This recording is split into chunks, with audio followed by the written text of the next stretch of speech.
Bosen bikin super kartu, dibelai angin pula. Waktunya super-super. Super-super, mulai jreng, asamnya wow, super shocking, manis di ending. Yuk, langsung on lagi. Super-super, mulai jreng, langsung on lagi. Cobain yuk.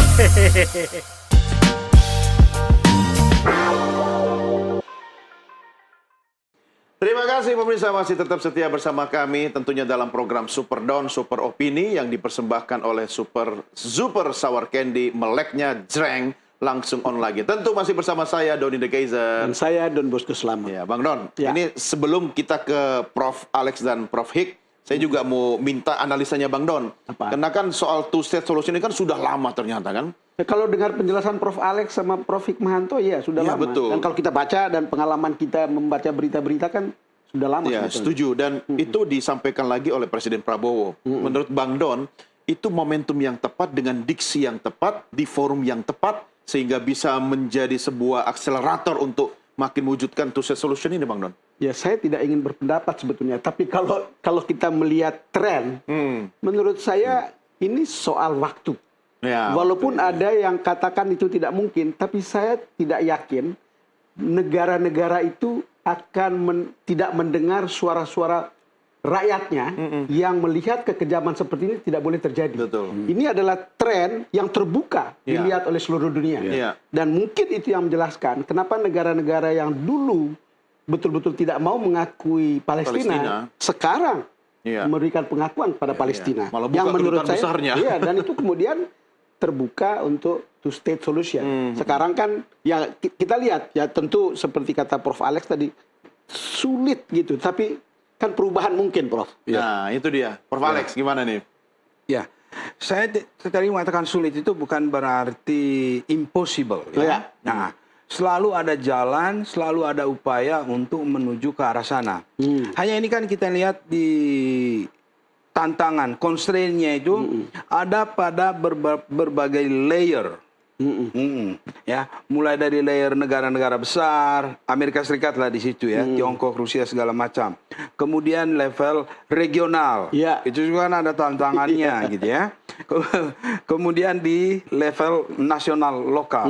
Nah, kalau semua ini bisa dihilangkan, saya pikir ini solusi yang paling realistik ya. Karena kalau tidak begitu, kemana 2 juta orang Palestina ini? Iya. Kan tidak bisa dilupakan begitu Ya. saja, ya kan? Self-determination itu adalah suatu yang real di dalam sejarah. Seperti kita juga dulu dijajah oleh Belanda, kan? Akhirnya kita mendapatkan hak menentukan nasib sendiri. Hal yang sama harus berlaku juga untuk Palestina. ya. Dan itu yang namanya self-determination. Nah, hak menentukan nasib sendiri. Ya, kita bilang itu di dalam pembukaan UUD 45 kan, bahwa kemerdekaan itu hak segala bangsa. Iya. Jadi fondasi konstitusional dari pidato Pak Prabowo ini sangat solid, sangat kuat dan dia bisa mengkomunikasikannya kepada dunia. Ya, tapi tentu retorika tidak cukup. Ya. Tidak cukup. Nah, saya kira pertanyaan yang penting sekarang, kontribusi real apa Indonesia Konkretnya ya. menuju two state solution ini. Kita tidak usah pikirlah dulu negara lainnya. Iya. What Indonesia can do. Apa yang Indonesia mau buat dengan komitmen Pak Prabowo di PBB Itu itu. siap kirim Iya. pasukan perdamaian konkret. Iya, itu konkret. Tapi itu kan langkah lebih lanjut, Pak Doni ya.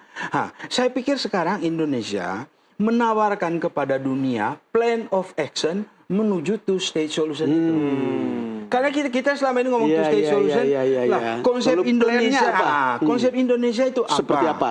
Kalau kita bisa rumuskan itu, kita tawarkan kepada dunia, dan ini yang Indonesia bisa lakukan. Misalnya, Pak Don, kita mengundang semua faksi Palestina datang ke Indonesia, bicara di Jakarta, duduk bersama, Indonesia membagikan pengalamannya. Noh, kami juga negara yang sangat beragam loh, tapi kami mampu mengelola keragaman kami. Misalnya kan, itulah modal yang bisa Indonesia tawarkan kepada dunia. Jadi langkah setelah two state solution pidato di PBB ini, plan of action Indonesia. Soal nanti negara lain itu terima atau tidak, tapi kan kita tawarkan dulu. Karena Indonesia ini negara yang sangat diperhitungkan, bahkan oleh Trump. Yang saya bilang tadi, selain negara Arab itu Indonesia diundang ke sana. Tapi konsep kita apa? Ini menarik, Prof. Alex. Sebentar ya, saya coba ke Prof. Hik dulu ya, Bang Don ya. Karena soal plan of action ini, kalau dilakukan, menunjukkan kita punya sesuatu yang lebih konkret ya, Prof. Alex. Tapi, Prof. Hik, dengan situasi yang kemudian kalau kita saksikan pidato Presiden Prabowo, itu kan semakin meningkatkan sosok Indonesia di kancah internasional. Ini momentum yang tepat atau seperti apa, Prof. Hik? Menurut saya ini momentum yang sangat tepat dan Bapak Presiden pandai menangkap isu yang menjadi permasalahan karena memang kalau udah masalah hubungan luar negeri, geopolitik itu kelihatannya beliau sendiri yang menentukan ya di Indonesia ini. Beliau sepertinya ya perlu dukungan dari Kementerian Luar Negeri, tapi segala sesuatu beliau yang menentukan. Nah, saya membayangkan bahwa kita tidak bisa berperan sendirian. Kita harus berperan dengan negara-negara seperti Prancis, Arab Saudi yang menginisiasi KTT. Ya, kita berperan dengan negara-negara lain. Lalu apa yang harus kita lakukan? Misalnya, saya terbayang kalau Indonesia ini mungkin kita bisa bicara dengan Iran. Ya, karena Iran ini menjadi faktor yang penting juga di dalam two-state solution karena Iran selalu membantu Hamas untuk supaya Israel bisa nyah dari tanahnya, tanah Palestina. Nah, jadi seperti itu. Tapi kalau negara-negara Eropa tentu yang berhak untuk bicara itu adalah Presiden Macron gitu ya. Dan kemudian juga kepada Amerika Serikat mungkin Prince Arab Saudi, MBZ gitu ya. Karena mereka punya kekuatan ekonomi juga yang ada di Amerika Serikat dan Presiden Trump merasa mereka ini adalah teman-teman beliau gitu ya. Nah, tapi kan sekarang sudah dimulai oleh Presiden Trump untuk bertemu dengan perwakilan negara-negara Arab termasuk juga Indonesia. Nah, ini sudah dibicarakan mungkin apa yang harus dilakukan ke depannya.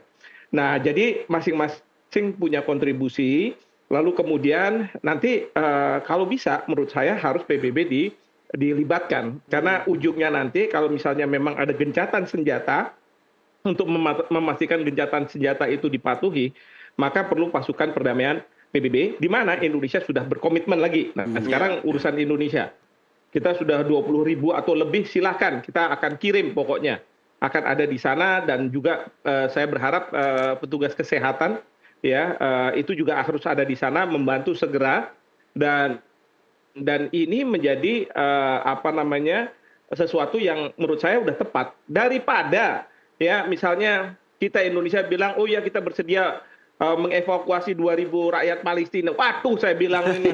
Padahal itu atas permintaan dari Mossad gitu kan. Kita bisa baca itu kan di media Israel itu. Ya kan. Nah, ini yang nggak tepat menurut saya. Jadi sebenarnya bukan Bapak Presiden, saya yakin nggak. Ya, tapi pembisik-pembisiknya yang menyampaikan ini kepada Bapak Presiden, kemudian Bapak Presiden bicara.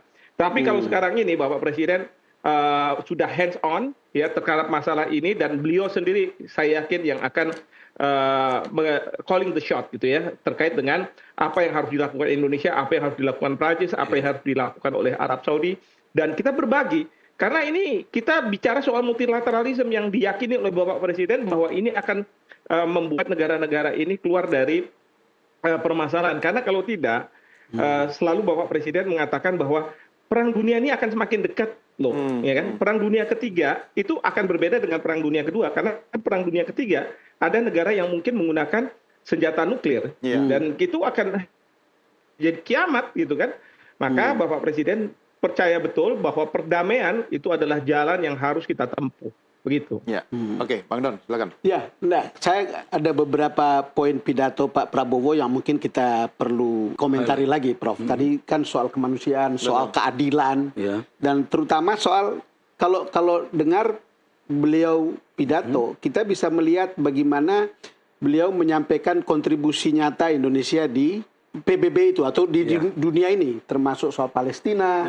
Dan kemudian termasuk soal pasukan perdamaian, juga termasuk niat Indonesia atau upaya Indonesia untuk mengurangi emisi gas buang, yang targetnya tahun 2060 itu akan terpenuhi dan bahkan mungkin lebih cepat. Poin kita adalah bahwa Indonesia itu sangat konsen dengan kehidupan bersama. Betul. Nah, tadi kan Prof. Alex sudah melihat soal kemanusiaan dalam konteks seperti itu kan komitmennya seorang Presiden Prabowo. Saya ingin dapatkan komentar lagi tentang itu.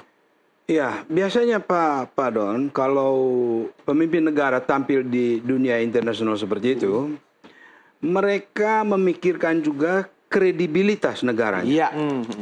Oke? Nah, karena itu kalau kita ikuti pidato kepala negara itu, mereka selalu menyinggung kemampuan mereka menyelesaikan masalah dalam negeri. Karena soal common sense saja.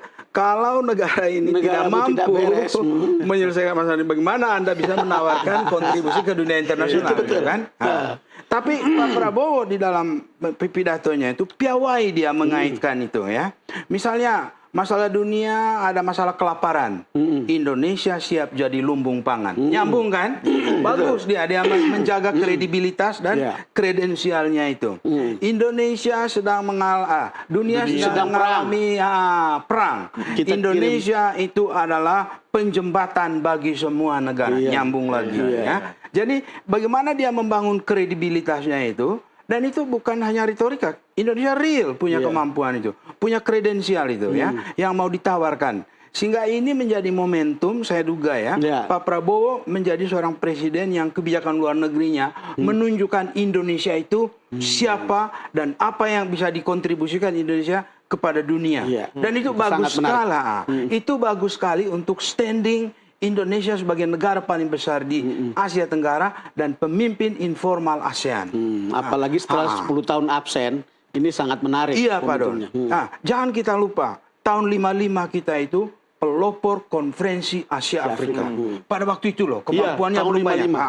Kemudian kita jadi pendiri negara non-blok. Kita berhasil juga pulih dari krisis ekonomi, jadi anggota G20. Ya. Kita sekarang masuk BRICS menjadi wakil negara berkembang di Global South. Jadi kan rentetan-rentetan tradisi kepemimpinan internasional Indonesia yang sekarang mau diberi substansi oleh Pak Prabowo. Jadi kita tunggu ini Pak Prabowo bagaimana ke depan ini memberi substansi kepada apa yang dunia bisa harapkan dari negara ini. Nah, dengan seperti itu, Prof. Hik, bagaimana sebenarnya posisi